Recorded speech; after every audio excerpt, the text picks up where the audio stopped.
আসসালামু আলাইকুম। IFSC bank পিএলসির পিওসা রিক্রুটমেন্টের model test 2 এর ম্যাথ পার্টের সলিউশন আজকে আমরা করতে যাচ্ছি।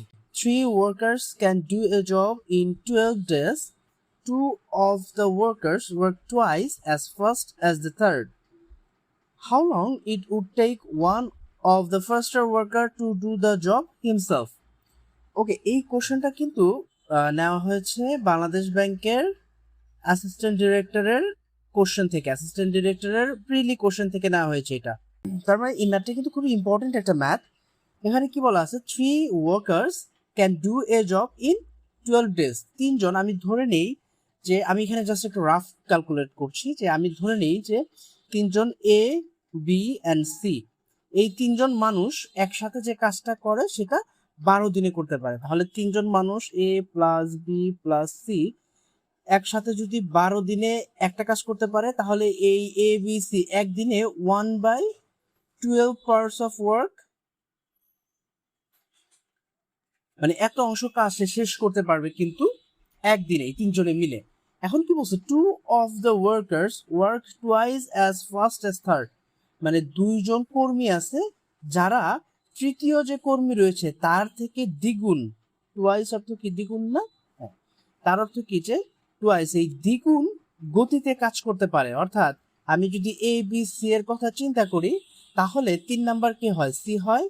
সি এর থেকে এ এবং বি এই দুজন একটা কাজ দ্বিগুণ গতিতে করতে পারে। দ্বিগুণ গতিতে বলতে, যদি সি একটা কাজ করতে ধরেন 5 দিন নেয় বা 10 দিন নেয়, সেটা আমি যদি ধরি এখানে যে সি একটা কাজ করতে যদি 10 দিন নেয়, তাহলে এই সেম কাজটা করতে এ এবং বি যদি দ্বিগুণ হারে কাজ করে, তার করতে 5 দিন লাগবে, অর্ধেক হয়ে যাবে। এখানে কিন্তু 2 দিয়ে গুণ করলে হবে না, তাহলে এটা 20 দিন হয়ে যাবে। তাহলে কি হচ্ছে যে এ এবং বি সি এর থেকে স্লো, আরো বেশি দিন সময় নিয়ে কাজ করছে। যেহেতু বলছে দ্বিগুণ গতিতে কাজ করে, মানে সময়টা কম লাগবে। সময় এবং গতির সাথে কি ধরনের সম্পর্ক রয়েছে? রিভার্স সম্পর্ক রয়েছে, তাই না? সময় এবং গতির সাথে রিভার্স সম্পর্ক থাকে। ওকে, তাহলে এখন আমরা এখানে একটা জিনিস ধরতে পারি যে লেট, আমি এখানে জাস্ট রাফ ক্যালকুলেট করছি, মেইন অঙ্কটা আমি এখান থেকে শুরু করছি। হ্যাঁ, যে এই 2 of the workers work twice as fast as third, এটা আমি আগে ধরে নিই যে let A B C can do a job in 12 days. অতএব A B C can do in 1 days is equal to 1/12 part. ওকে, এইখানে আরেকটা জিনিস আমাকে ধরে নিতে হবে, সেটা হচ্ছে যে সি, আবার আরেকবার আমি লেট ইউজ করি। এখানে একটা লেট ইউজ করছি শুধু এই যে নামগুলো ধরার জন্য, এখানে তো কারো ওয়ার্কের নাম ছিল না, তাই না? নামের জন্য এখানে আমি মেইন লেটটা ধরে মনে করি A B and C, right? এখানে আমি মনে করি সি একটা কাজ করতে কি হয়, 2x ডে। আচ্ছা, সি যদি একটা কাজ করতে 2x ডে, মানে 2x দিন নেয়, এক্স আমি ধরে নিচ্ছি, দ্বিগুণ ধরে নিচ্ছি, 2x ডে যদি সময় নেয়, তাহলে এ এবং বি তাদের এই সি এর থেকে দ্বিগুণ হারে কাজ করলে তার সময়টা কম লাগবে। এই যে এখানে আমরা যে জিনিসটা বুঝিয়েছিলাম, তাহলে বি এর কাজ করতে সময় লাগবে এক্স ডে, এর কাজ করতে সময় লাগবে এক্স ডে। তাহলে দেখেন সি এই এ এবং বি এর তুলনায় স্লো, অথবা আমরা এভাবে বলতে পারি যে এ বি প্রথম দুইজন সি এর তুলনায় কি অনেক অ্যাডভান্স, মানে সি এর তুলনায় দ্বিগুণ গতিতে কাজ করতে পারে। তাহলে আমাদের এই যে এইখানে যে ব্যাপারটা ছিল, এ বি সি, এটা ধরে নিচ্ছি মানুষের নাম, এইটা সেই ধরে নেওয়া, আর এখানে ধরে নিচ্ছি যে এ বি সি কে কোন রেশিওতে কাজ করে। এখন একটা জিনিস খেয়াল করেন, এই এ বি সি এক্স দিনে একটা কাজ শেষ করতে পারে, এ এক্স এক্স দিনে শেষ করে, বি এক্স দিনে শেষ করে, এবং সি 2x দিনে একটা কাজ শেষ করে। তাহলে এবং এ বি সি প্রত্যেকে একদিনে কতটুক করে কাজ করতে পারে সেটা আমরা কিভাবে বের করতে পারি? এখানে আমি বের করতে পারি। অতএব A can do in 1 day is equal to 1/x per. এই একই সূত্রতে, এখানে যে সূত্রটা ফলো করছি আমরা 1/12 বের করছি, সেই সূত্রটি। অতএব B can do in 1 days 1/x per, and finally C can do in 1 days 1/2x পার। ওকে, তাহলে আমরা এখানে কিন্তু অলরেডি কি পাইলাম যে তিনজন আলাদা আলাদা করে কাজ করলে একদিনে কতটুকু কাজ করতে পারে সেইটার বের করে ফেলতে পারছি আমরা এই অংশটুকুতে, রাইট? এখন আমাদের কাছে তিনজনে একত্রে একদিনে কাজ করে কতটুকু এটা আমাদের আছে, কারণ আমাদের প্রশ্নে এটা দেওয়া ছিল, তাই না?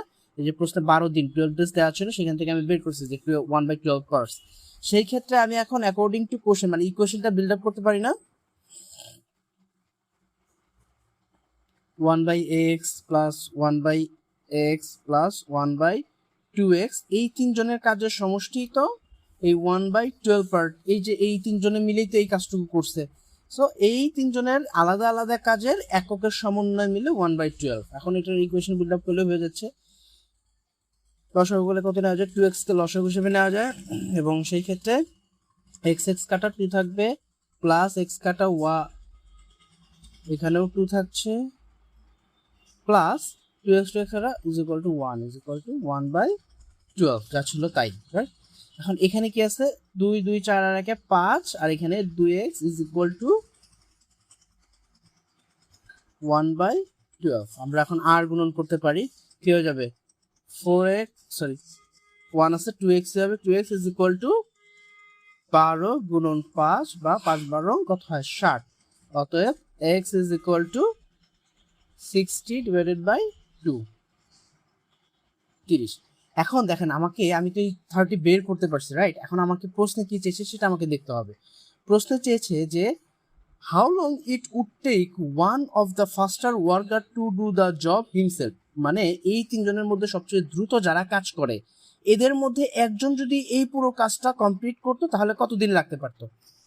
আমরা দেখেন যেখানে ধরে নিয়েছিলাম কি যে এ বি সি x 2x কাজ করে, এর মধ্যে এ আর বি সি এর থেকে দ্বিগুণ হারে কাজ করে, তার মানে এই দুইজনের যে কোনো একজন কতটুকু মানে একজন একটি কাজ কত দিনে করতে পারে সেটার অ্যান্সার বের করতে পারলেই কিন্তু আমার অ্যান্সার হয়ে যেত। তার মানে এ বি দুইটাই এক্স, মানে এক্স এর ভ্যালুটা বের করাই ছিল আমার মেইন উদ্দেশ্য বা মেইন অ্যান্সারটা, রাইট? তাহলে এখানে আমি অলরেডি এক্স এর ভ্যালু বের করে ফেলছি 30 ডেজ, তাহলে অ্যান্সার হয়ে যাবে 30 ডেজ। আশা করি এটা বুঝতে পারছেন। ওকে, বি মানে 2 নম্বর কোশ্চেন যেটা আছে, student score 80 marks in his first test.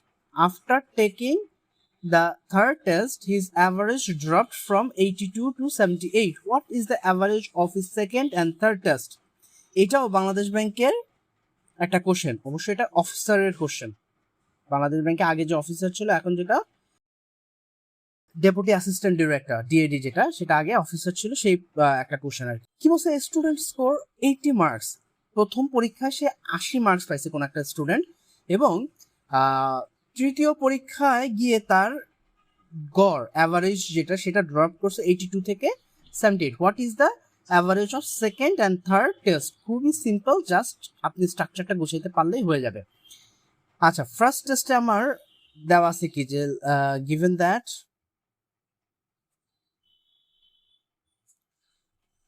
first test mark কত 80 and average of 3 test 78। কেন 78? এই যে বলছি এখানে যে after taking third test his average dropped from 82 থেকে 78, এইটা হচ্ছিল তিনটা টেস্টের গড়। তাহলে টোটাল অফ 3 টেস্ট আমি বের করতে পারবো না, 78 into 3।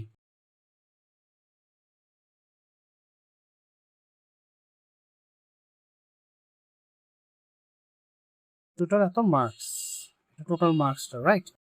ওকে, এখন এখানে আমাকে সেকেন্ড এবং থার্ডের গড় চেয়েছে, আমি তো অলরেডি প্রথমটা জানি, তাহলে অতএব second and third test total mark কত 234 মাইনাস 80।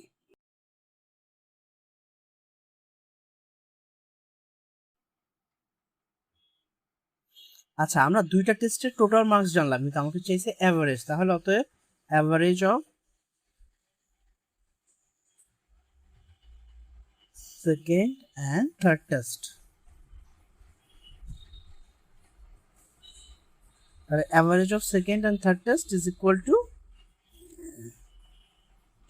154 divided by 2।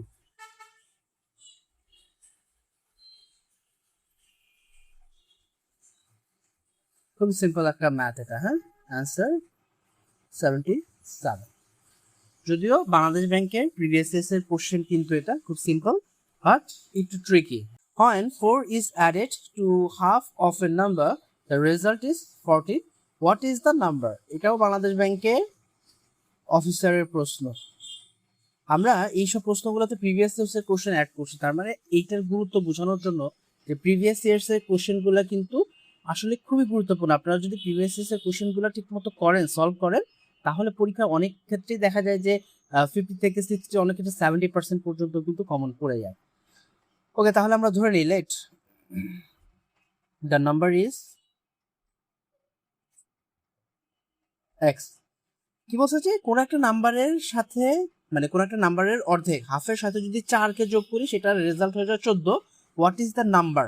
আচ্ছা, আমি ধরে নিলাম let the number is x. এইখানে আরেকটু ট্রিকি হওয়া যায়। ট্রিকি হওয়া বলতে কি, এটাকে এক্স না ধরে আমরা যদি এইটা ধরি যে লেট এক্স ধরে করলেও হবে, কিন্তু আমি জাস্ট একটু ট্রিকি হওয়ার জন্য বলছি যে let the number is 2x।